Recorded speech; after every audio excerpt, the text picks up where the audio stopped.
Advertencia. Las opiniones expresadas en el siguiente programa son responsabilidad de quien las enuncia. ¿Siente usted que la inmediatez de la vorágine informativa le abruma? ¿Siente que necesita tener una opinión en materia política sobre cualquier tendencia?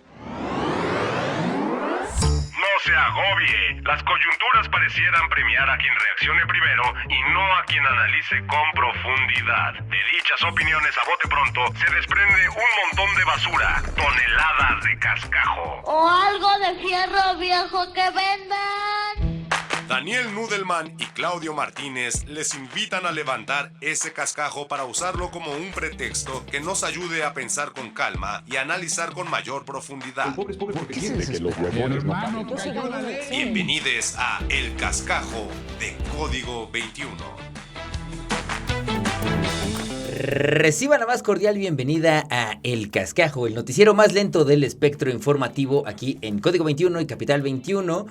Es la tercera temporada para radio, la segunda temporada para televisión y han ocurrido varias cosas a lo largo de los días, de las semanas que son motivo de análisis y como nos gusta hacerlo aquí, con calma y bien informados, nada de con prisa y al ahí se va.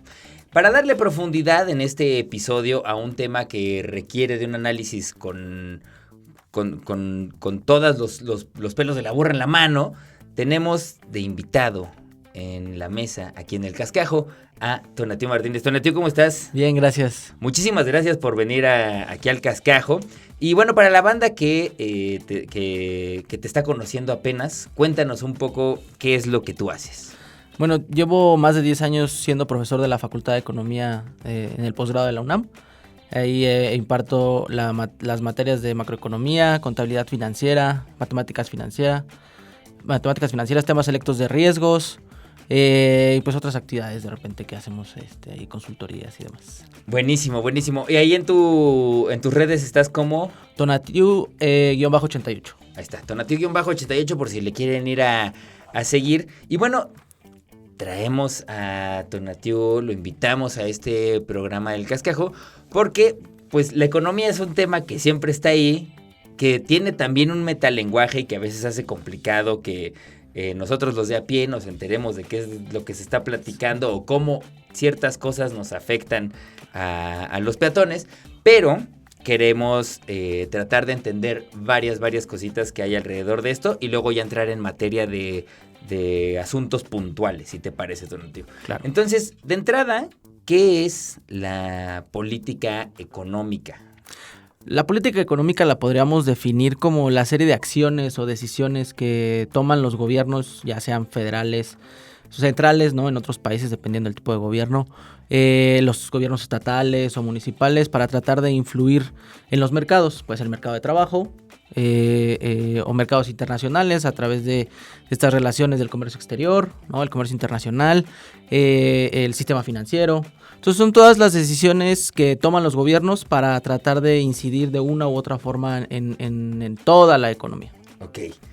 ¿Y cómo caracterizaríamos la política económica del gobierno en turno, ¿no? Del gobierno de Andrés Manuel? ¿Cuál ha sido su modelo, pues?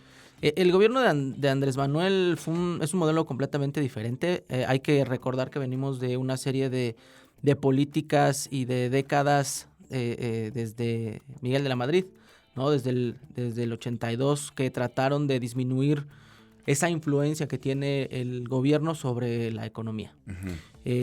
Se vendieron, por ejemplo, en los 80s y en los 90s, a principios de los 90s, con Salinas de Gortari, las empresas que teníamos, una gran cantidad de empresas que tenía el gobierno y que ejercían en los mercados.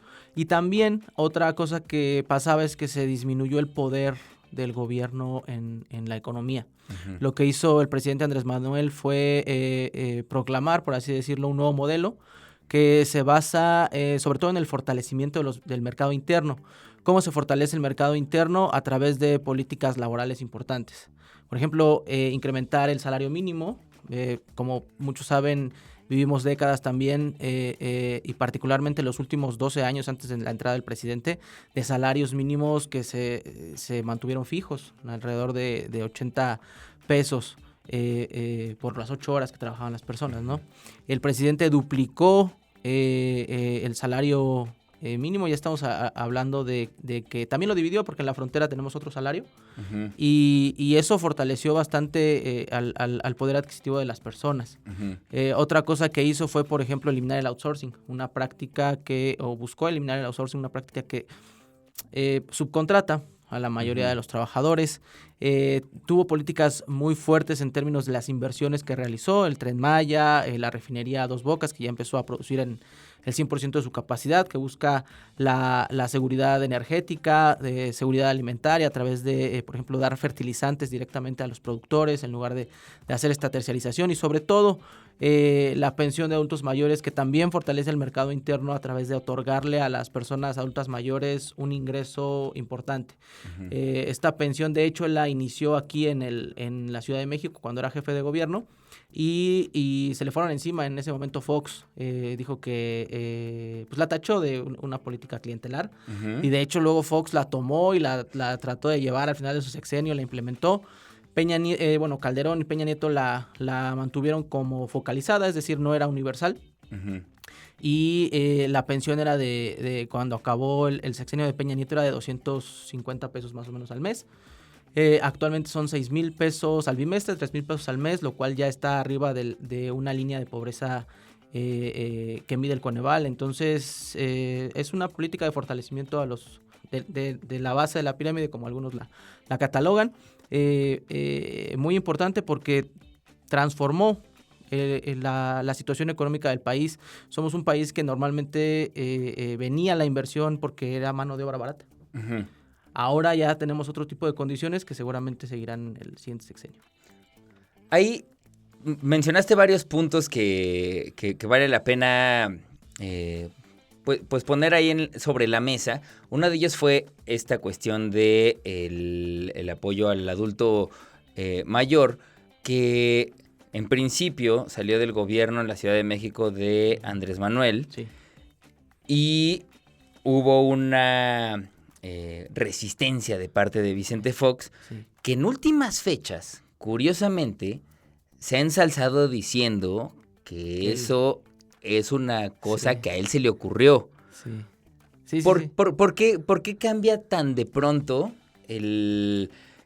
la postura hasta para adornarse con sombrero ajeno, pues? Pues yo creo que ellos, el presidente también lo dice muy seguido en las mañaneras. Hay gente, a los mexicanos que piensan que el pueblo es tonto, ¿no? Y la gente sabe quién impulsó políticas del bienestar y quién precarizó el empleo, por ejemplo. A eso a Fox no le funcionó. Fox fue muy duro con el presidente Andrés Manuel cuando era jefe de gobierno. De hecho, dijo que él nunca iba a poder llegar a ser presidente, que él se iba a encargar de que no llegara a ser presidente. Ujú. Cuando vio que esta política estaba siendo exitosa en la Ciudad de México, él dijo, bueno, yo lanzo un decreto, y él lo hizo focalizado, es decir, agarró ciertos grupos, ciertos estratos de la sociedad y ciertas zonas, y ahí fue donde trató de enfocar estos programas. El presidente llega después de 12 años, ¿no? de esta política de Fox que fue focalizada, y él dice, no, a la Constitución se va, y todos los adultos mayores, tengas muchos, medianos o pocos ingresos, vas a poder acceder a este beneficio. Eso hace también y tiene un efecto importante porque deja de ser clientelar. Claro. Es decir, ahora pues no importa quién seas, por quién votes, Ujú. vas a poder acceder a este beneficio porque es un derecho ya en el artículo 4 de la Constitución. Ujú. Que curiosamente dicen que eso sí le reditúa en votos, ¿no? O sea, eventualmente el hacer una práctica como estas se cataloga de clientelar porque le reditúa votos. Pero si lo pones en cualquier estrato, pues si el beneficio es global, digamos, ¿no? Sí. Es universal, Claro. ¿por qué, ¿Por qué sería de por esa qué, forma, por no? qué- por qué se consideraría así, no? Sí, no, es un enfoque equivocado desde mi punto de vista. Además, también está el argumento de que ellos tenían sus programas sociales, el PAN, el PRI, en su momento, y eso no les aseguró nada. También hacían transferencias. Y sí, hay una gran diferencia entre que sea focalizado, a pesar de que sean transferencias, y que sea universal.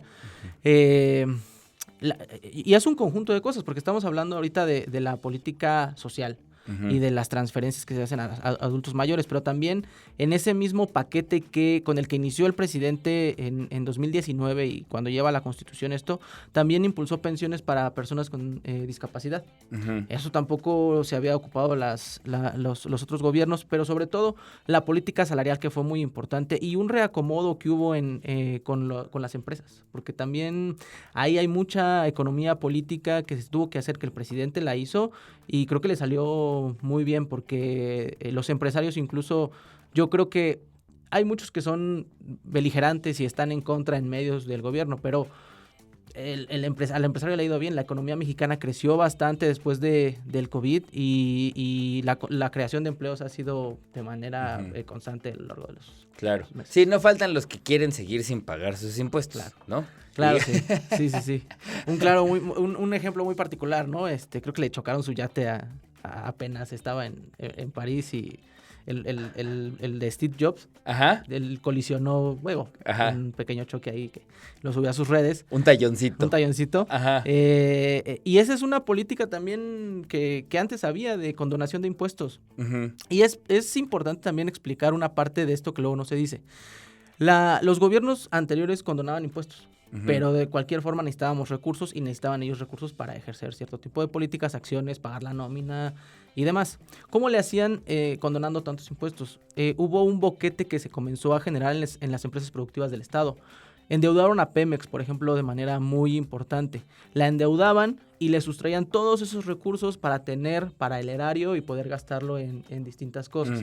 El presidente Andrés Manuel hace lo contrario, cancela la condonación de impuestos y fortalece a Pemex de una manera importante. Estamos hablando de que, por ejemplo, las gasolinas antes importábamos al inicio del sexenio el 70% de las gasolinas del exterior.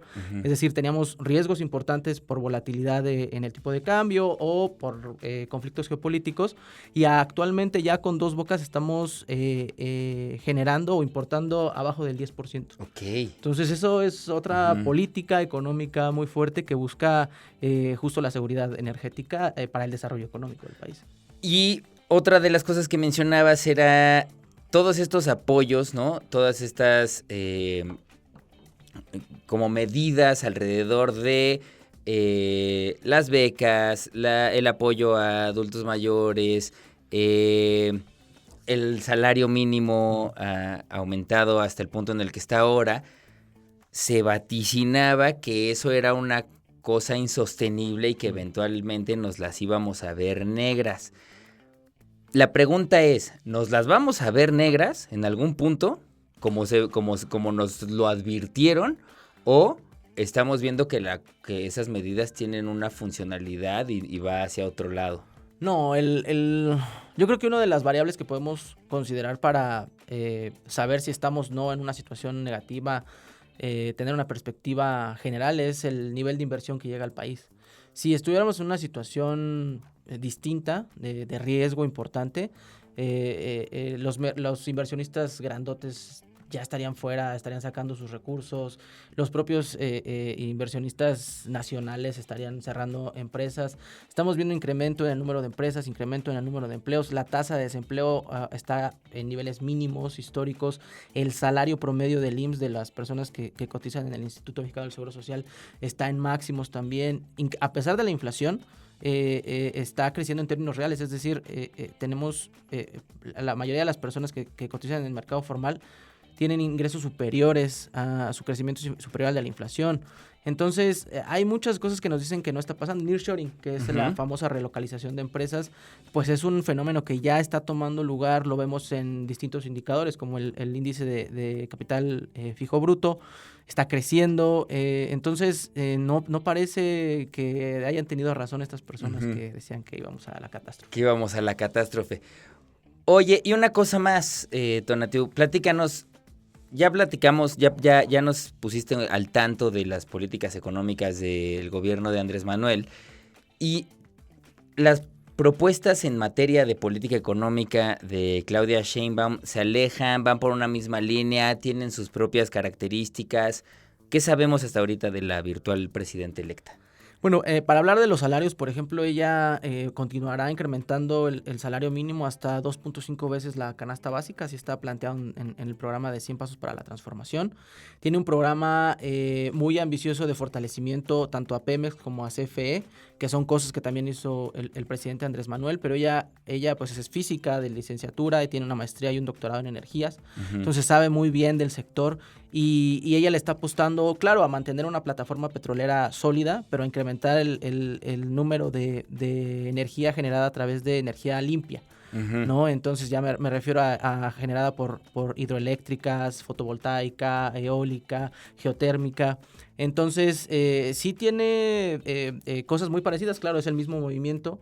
La doctora viene de caminar con Andrés Manuel, fue secretaria también cuando él fue jefe de gobierno, luego ella delegada en Tlalpan, jefa de gobierno aquí y ahora pues ya presidenta electa. Entonces sí hay muchas similitudes, pero tiene su toque también. Por ejemplo, el Sistema Nacional de Cuidados, ella lo va a impulsar de manera muy fuerte, hará también suya la reforma del presidente de la de justicia, ¿no? Que es algo que está ahorita también en medios de comunicación, pero manda señales de que pues el gobierno será su gobierno y no una continuidad, una calca, ¿no? del presidente. Claro. Ahí está. Bueno, este es nada más el comienzo de este episodio del Cascajo en el que nos está acompañando y nos lleva de la manita Tonatiuh Martínez. Así que no se despeguen, vamos a un corte y regresamos para seguir platicando sobre economía en este país. El Cascajo. Lo importante no es pensar primero, sino saber pensar. El Cascajo. Y ya estamos de vuelta aquí en El Cascajo, hoy en este episodio especial con Tonatiuh Martínez en la mesa. Ya platicamos de políticas económicas del gobierno en turno, que está por terminar, ya está a unos días literal. Y pues que me gustaría hacer una revisión sobre todo de un par de secretarías, Tonatiuh, si me lo permites, que son la Secretaría de Hacienda y Crédito Público y la Secretaría de Economía. Sí. De entrada, ¿qué hace cada una de ellas, ¿no? ¿Y cuál ha sido su desempeño durante este gobierno? Si quieres, vámonos por partes. Vámonos por la de Hacienda y Crédito Público y la gente que ha estado ahí. Pues mira, la de Hacienda tiene, claro, las dos un papel fundamental en la economía, pero la de Hacienda está dirigida o enfocada, su objetivo principal es en materia de gasto. Ellos hacen el presupuesto de egresos de la Federación, tienen un papel fundamental en la regulación del sistema financiero y una injerencia, también diría yo, en los presupuestos pues, de las demás secretarías, porque al final del día ellos son quien cuadran lo del presupuesto y también la ley de ingresos son quien desarrollan y delinean estos principales aspectos. Tienen una relación, la Secretaría de Hacienda, muy cercana con el Banco de México, está en los comités más importantes en materia de tipo de cambio. Y diría yo que tiene incluso un escaloncito más la Secretaría de Hacienda en materia macroeconómica que nacional, sobre todo, que la de economía. La de economía tiene un particular, antes era la de industria, ¿no? El fomento industrial. Entonces, la Secretaría de Economía tiene un papel fundamental, por ejemplo, en la relación con los inversionistas extranjeros. Busca ese fomento, traerlos para las inversiones. Busca también tener una relación muy fuerte de comercio exterior, es decir, todo lo que exportamos a otros países, salvaguardar estas empresas. Cada una tiene su foco muy definido. La Secretaría de Economía, por ejemplo, se ocupa también de proponer a quién será el procurador federal del consumidor, ¿no? Quien vela por los intereses de la ciudadanía en materia de consumo. Entonces, sí hay claras distinciones entre una y otra. Ok, ahora, en cada una de estas secretarías, a lo largo de este sexenio que está por terminar, hubo 3 personas distintas. Sí. Eso, ¿cómo impacta en las secretarías mismas? Y pues, también a lo mejor sería bueno saber si hubo diferencias importantes entre las gestiones de, por ejemplo, en Secretaría de Hacienda y Crédito Público estuvo Carlos Manuel Ursúa, Sí. de 2018 al 19, Sí. Arturo Herrera Gutiérrez, de 2019 a 2021, y por último Rogelio Ramírez de la O. Sí. ¿Qué ha cambiado entre esas tres gerencias o gestiones? Bueno, Ursúa acompañó al presidente Andrés Manuel al final de su gestión como jefe de gobierno. Yo entiendo que no fue la primera opción ya cuando fue electo el presidente, había otros nombres, pero bueno, retoma a Ursúa y él se avienta este primer año casi de sexenio. Luego Ursúa sale es matemático, Ursúa luego con doctorado en economía. Falleció el año pasado, si no mal recuerdo, y tuvo diferencias ya fuertes al final de su vida. Él ya publicaba en algunos medios de comunicación, pues tuvo una carta de hecho de renuncia fuerte contra el presidente. Y luego asciende Arturo Herrera. Hay algunos memes ahí chistosos cuando Sí. él está siendo nombrado, porque está como muy serio, muy así, muy derecho. Sí, y como muy cara nervioso. de ¿por qué a mí? Sí, ¿no? exacto, así que está. me acaba de tocar aquí la rifa del tigre. Él dice después en algunas entrevistas que es porque siempre se está riendo y pues le daba miedo como parecer muy simple en ese momento. Ajá. Y trató de poner esa poker face, pero no, duró más tiempo que Ursúa. Ujú. Sale también, no tan bien, porque él parecía que iba a ser el nuevo gobernador del Banco de México, Ujú. tras la salida de Díaz de León. Y pues no resultó que ya no le dieron nada y se tuvo que ir al Banco Mundial. Ujú. Ya no lo propusieron. En su lugar entró la subsecretaria de Hacienda como gobernadora del Banco de México. Y ahorita está Rogelio Ramírez de la O, que también era de hecho más conocido de Andrés Manuel, creo que de mayor confianza. Yo entiendo que él en su momento dijo que no, y por eso Ursúa fue quien tomó las ok. riendas. Y Ramírez de la O, de hecho, estuvo como parte del gobierno legítimo. O sea, él fue quien estructuró esta parte también fuerte. Y mira, de los tres, yo te diría que creo que la gestión muy modesta, la de Ursúa, porque fue muy poco tiempo. De hecho, lo regañaba el presidente en su momento porque él sacó un plan nacional de desarrollo muy neoliberal. Le dijo, eso lo pudo haber hecho cualquier otro gobierno, porque y sacó el presidente el suyo, casi escrito por él, si es muy diferente. Muy de medios Arturo Herrera, él sí le gustaba ir a los medios y salir, iba en su bici luego y así salían las notas. Y muy modesta la participación de Rogelio Ramírez de la O, pero muy eficaz desde mi punto de vista. Así ha sabido llevar la situación de Hacienda muy bien. Por la parte de economía estuvo primero Graciela Márquez. Está Graciela Márquez Colín, que ahorita está en el INEGI, es la presidenta del INEGI, sale, entra Tatiana Cloutier después, también no está tanto tiempo, ahí también una polémica luego cuando se despidió en la mañanera, ¿no? Que el presidente la quería abrazar y luego... Ajá. ¿Sí, Sí, claro. No, porque además nos encanta el chisme.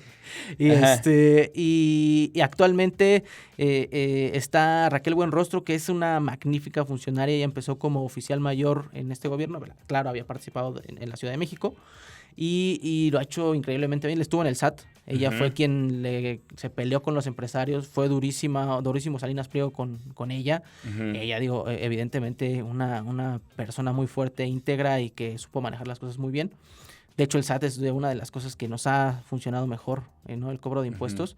Incluso en la pandemia. En la pandemia seguimos incrementando la recaudación justo por lo que hizo con los grandes contribuyentes. Y parece que, bueno, tanto repite como Rogelio Ramírez de la O, con Claudia, y Raquel Buenrostro, ella se va ahí. No me acuerdo ahorita dónde se va, pero también va a repetir. Ya la nombraron, entonces pues los dos funcionarios muy buenos, yo creo. ¿Qué significa que Rogelio Ramírez de la O continúe en el mismo cargo con Claudia Sheinbaum? Y cómo interpretar también que ahora para la Secretaría de Economía la designación sea Marcelo Ebrard. Me parece que esa continuidad fue importante. Había una turbulencia ahí cuando empezó... Bueno, después de que se ganan las elecciones, se anuncia la reforma judicial y eso comenzó a tener algunos efectos en el tipo de cambio.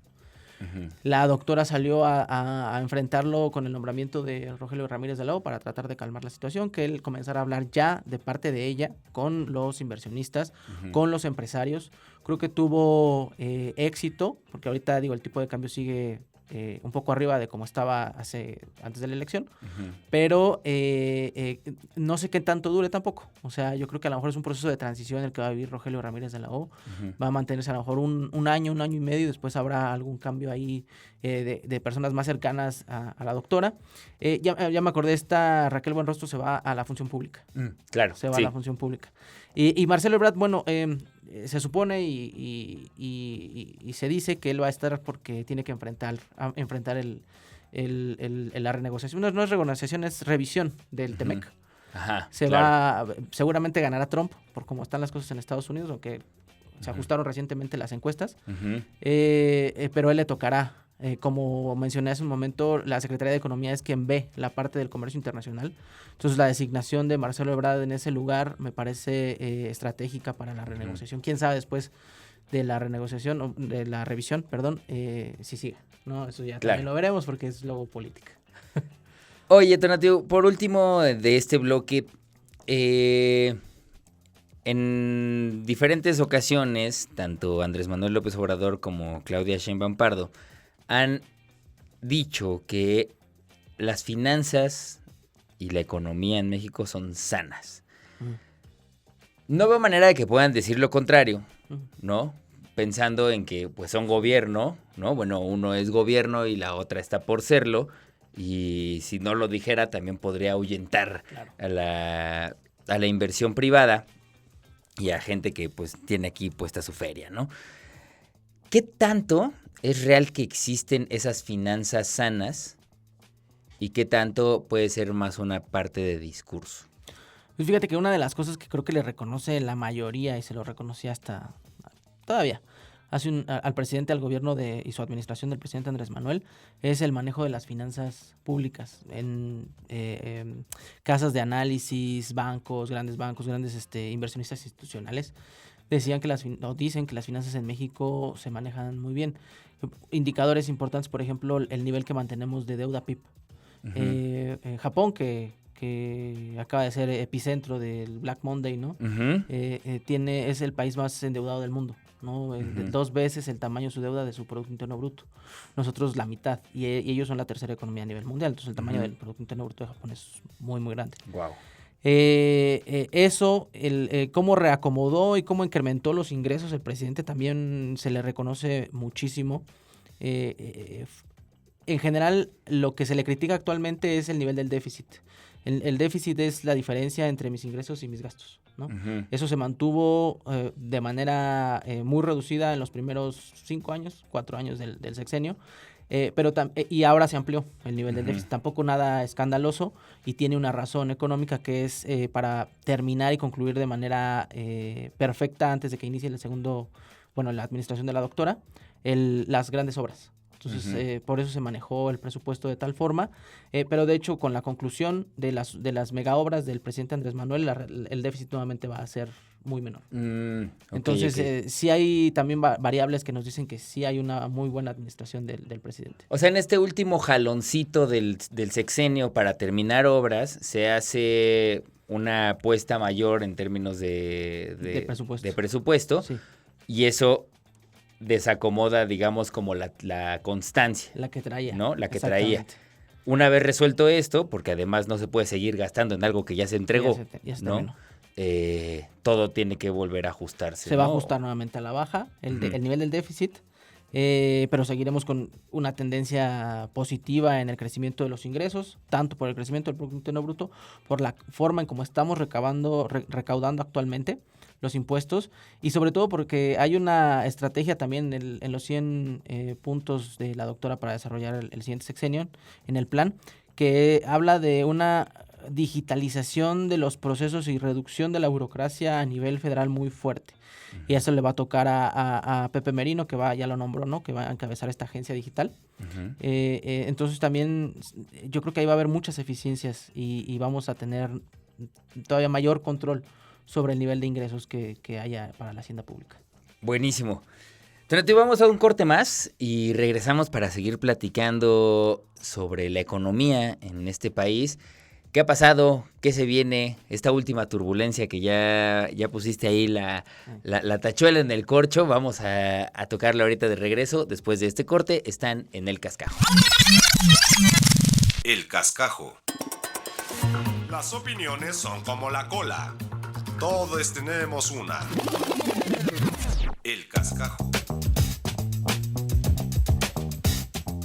Ya estamos de vuelta aquí en El Cascajo, en el segundo episodio de la tercera temporada para radio, la segunda para televisión. Hoy hemos estado hablando de cuestiones económicas en el país y en el mundo también, ¿por qué no?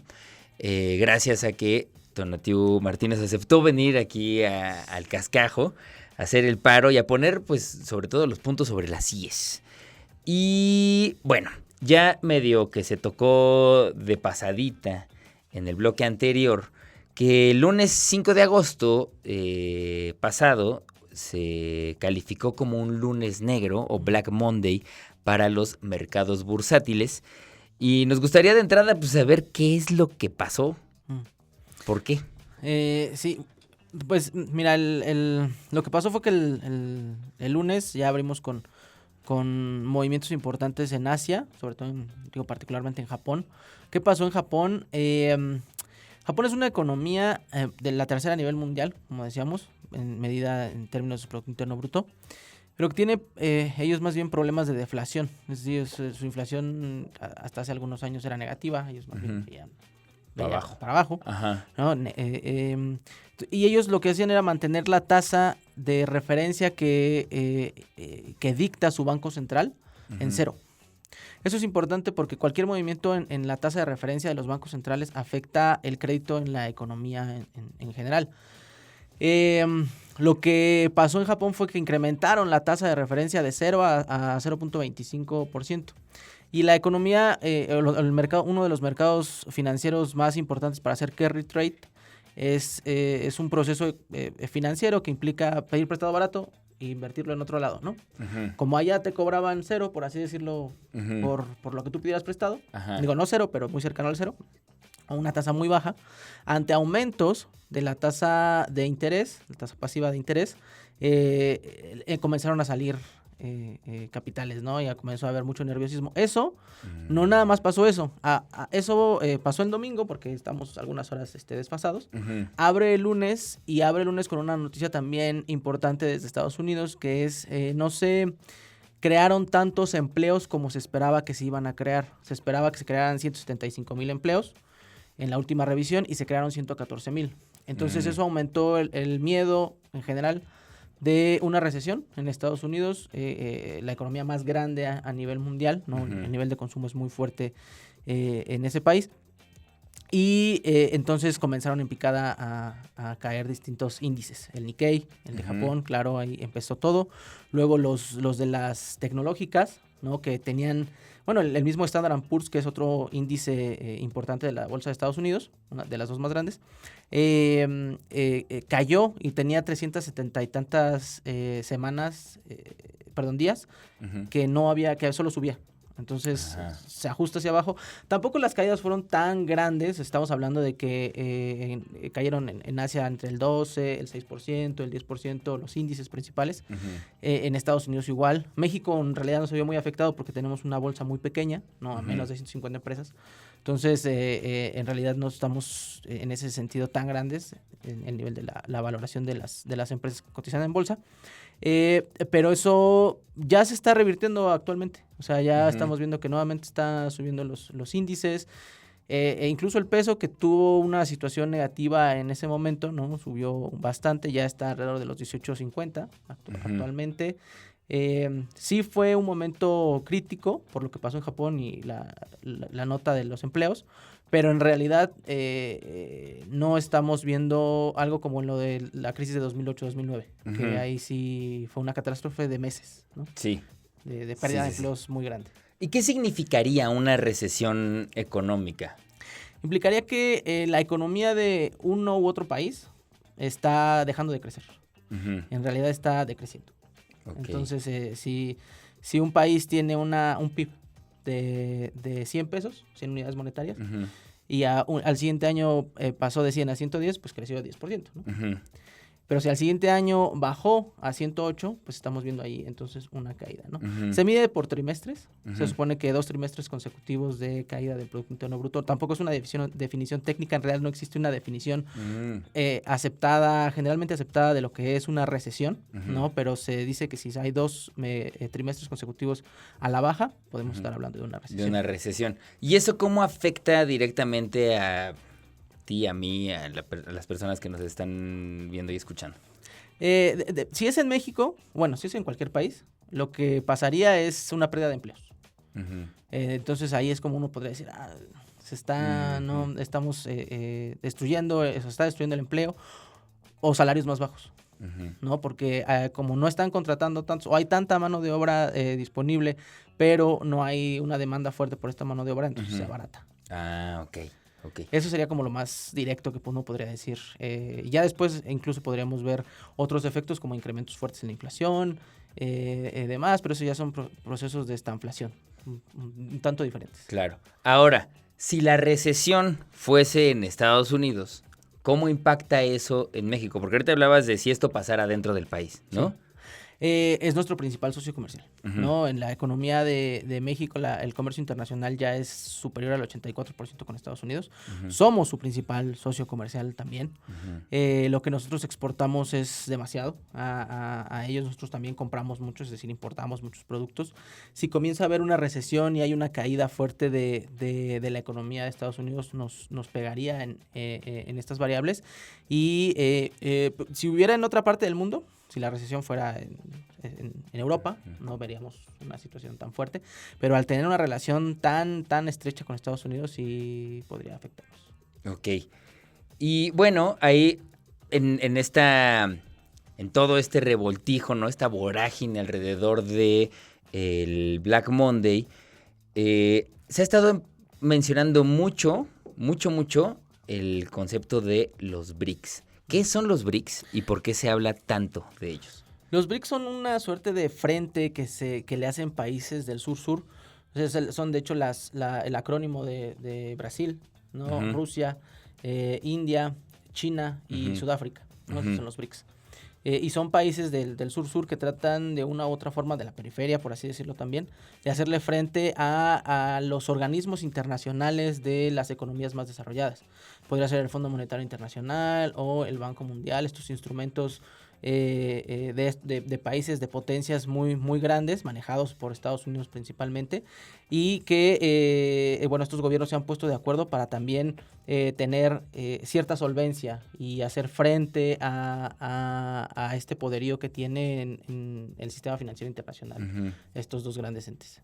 Ok, y se han mencionado justamente porque hay una hegemonía de la economía, ¿no? Sí, hay países que se están sumando. Argentina, antes de la entrada de Milei, se iba a sumar como parte de los BRICS. A México lo invitaron también en su momento, hace un año más o menos, o un año y medio. El presidente Andrés Manuel agradeció la invitación, pero él entiende también la relación que tenemos geopolítica cercana, con claro. Estados Unidos. Entonces dijo que no. Pero es me parece un golpe en la mesa muy fuerte, muy importante que hacen al decir, bueno, tenemos que generar mecanismos propios para no depender nada más de entidades tan fuertes como el Banco Mundial y el Fondo Monetario Internacional que incidieron en la política económica de muchos países en el mundo a través de los préstamos, ¿no? Los préstamos ante crisis económicas de distintas naciones y que te obligaban a tener ciertas medidas de política económica en tus países para acceder a esos préstamos. Okay. Entonces, tener este tipo de alternativas es muy importante. Ok. Otra cosa más que mencionamos también de pasadita en los bloques anteriores, pero no me gustaría que se quedara nada más como con un clip justo por encima, es platicar, Tonatiuh, sobre el Banco de México. ¿Cuáles son las funciones del Banco de México? En realidad, el Banco de México tiene un único objetivo. Hay bancos centrales en todo el mundo, casi todo el mundo, y hay algunos que tienen 2 objetivos, un objetivo, incluso 3 objetivos. El objetivo de la Reserva Federal, que es el Banco Central de Estados Unidos, es mantener el crecimiento económico y al mismo tiempo el poder adquisitivo. El de nosotros, el de Banco de México, el de Banxico, es únicamente mantener el poder adquisitivo de la población. ¿Qué es el poder adquisitivo de la población? Pues, o que no varíe el poder adquisitivo de la población, es que con las 100 unidades monetarias que tienes en tu bolsa hoy, puedas comprar exactamente lo mismo en un año. Es decir, mantener a flote el valor de la moneda, ¿no? Ante efectos inflacionarios. Y para eso, pues, tiene distintas herramientas a su disposición, pero actualmente lo que usa es la tasa de referencia, que es justo lo que hizo, lo que movió Japón, su tasa de referencia, y que ocasionó lo que platicamos. El Black Monday. ¿Y qué tal ha sido el desempeño del Banco de México durante este gobierno? Pues mira, los nombramientos fueron de este gobierno. O sea, digo, también tiene periodicidades. La Junta de Gobierno del Banco de México, que es su máximo órgano de decisión, la componen 5 personas. Un gobernador, que en este caso es gobernadora, Victoria Ceja, y 4 subgobernadores. El presidente propuso a los 5, ya en distintos momentos, ratificados en su momento por el Senado, o aprobados por el Senado. Lo que han hecho desde mi punto de vista, las últimas 2 decisiones que tuvieron fueron buenas porque disminuyeron la tasa de referencia, es decir, abarataron el crédito en el país, pero creo que se tardaron bastante y eso siempre ralentiza la economía. El hecho de que tengamos préstamos o tasas altas desde el Banco Central encarece el crédito y eso yo creo que se tardaron bastante en mover hacia abajo la tasa de referencia. Lo hicieron porque trataron de incidir sobre la inflación, que la vimos hace 2 años ya arriba del 10%. Entonces fue el instrumento que se utiliza, que ellos utilizaron, pero la han mantenido demasiado tiempo arriba.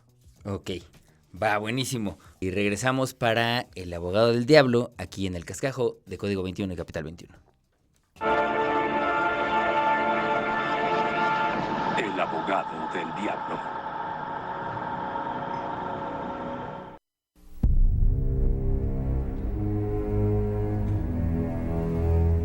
Esto es El abogado del diablo, y aquí es donde me toca defender posturas que nos encontramos en las redes sociales.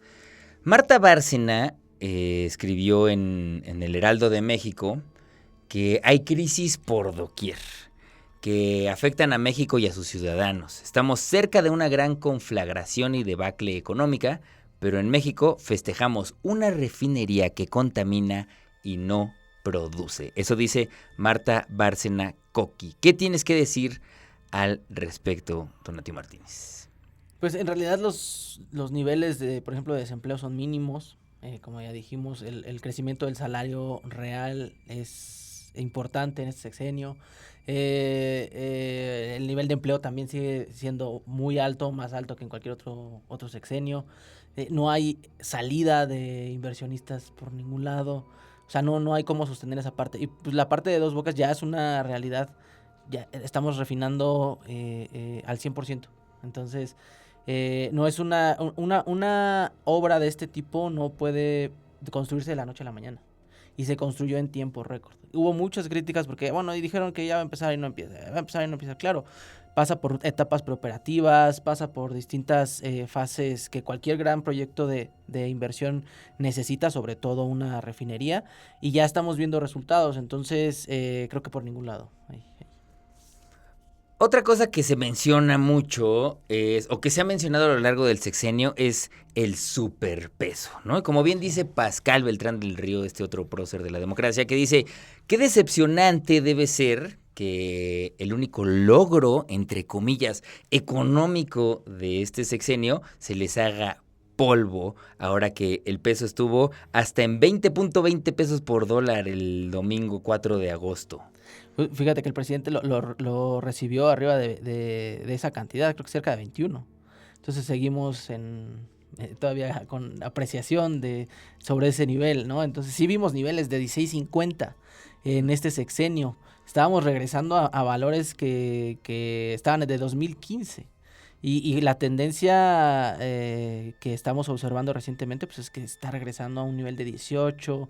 Yo esperaría que si las cosas a nivel internacional se tranquilizaran, y eso tiene también que ver mucho con los conflictos en Medio Oriente, ¿no? Y entre Rusia y Ucrania, regresamos a niveles de 17. Entonces, si es un superpeso, incluso comparándolo con las monedas de la región, Colombia, el real, si lo medimos en los términos de los 6 años del presidente, estamos mejor parados que, y no digamos de Argentina, ¿no? Todavía mejor.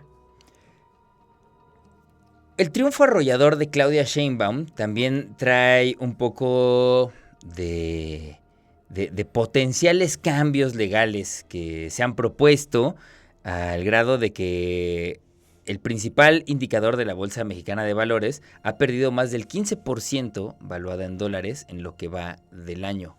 ¿Qué tienes que decir a eso?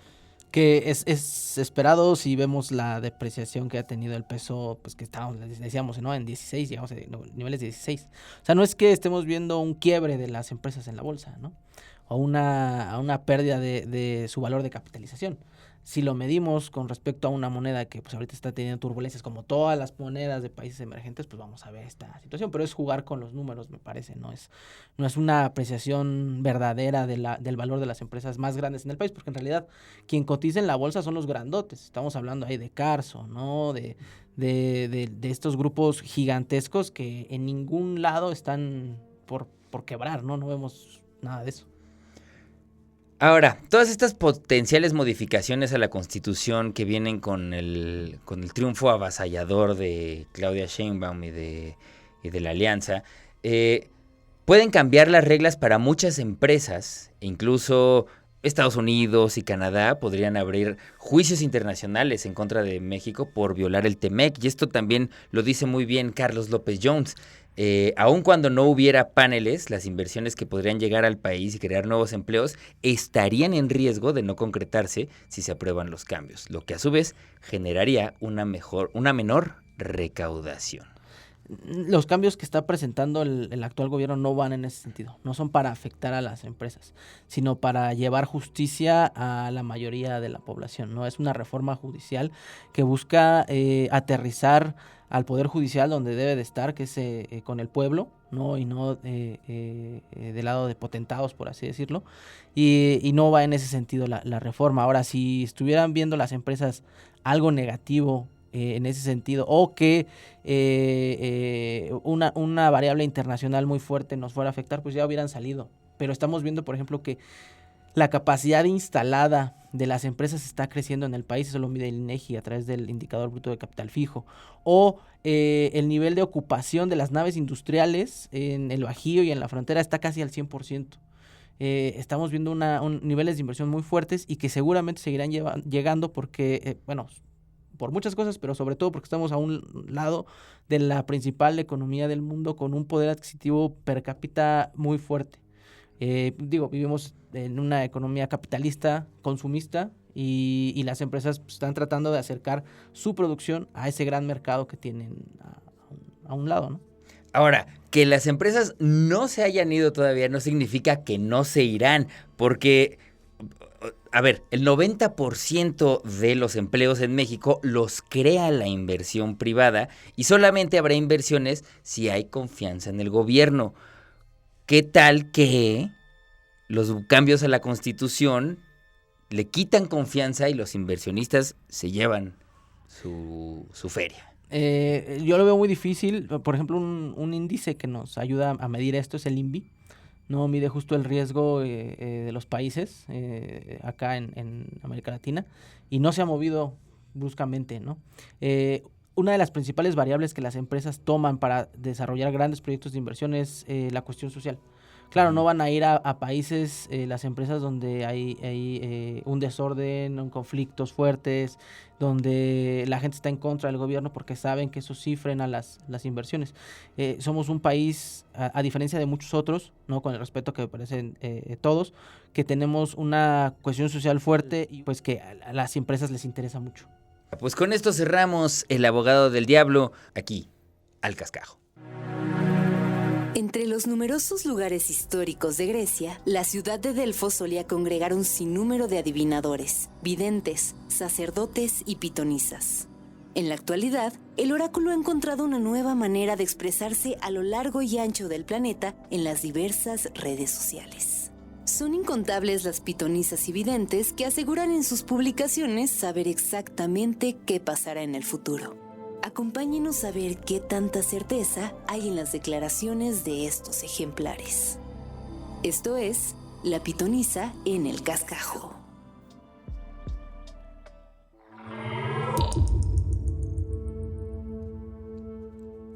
Esto es La Pitonisa en el Cascajo y vamos a utilizar un tuit como ejemplo de algo que se nos advirtió y no quisimos ver, Tonatiuh. Sí.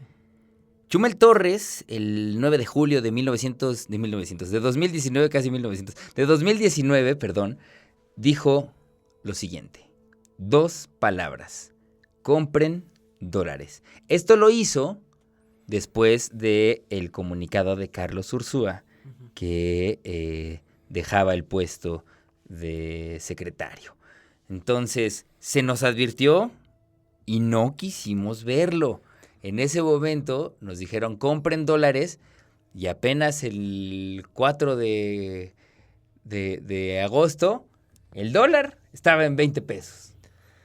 Sí, en ese momento de cuando lo dijo él, ha de haber estado 21, 20, 50, algo así. Si ahorita vemos que está en 18.50, pues ya yo creo que Chumel ya le debe dinero a mucha gente.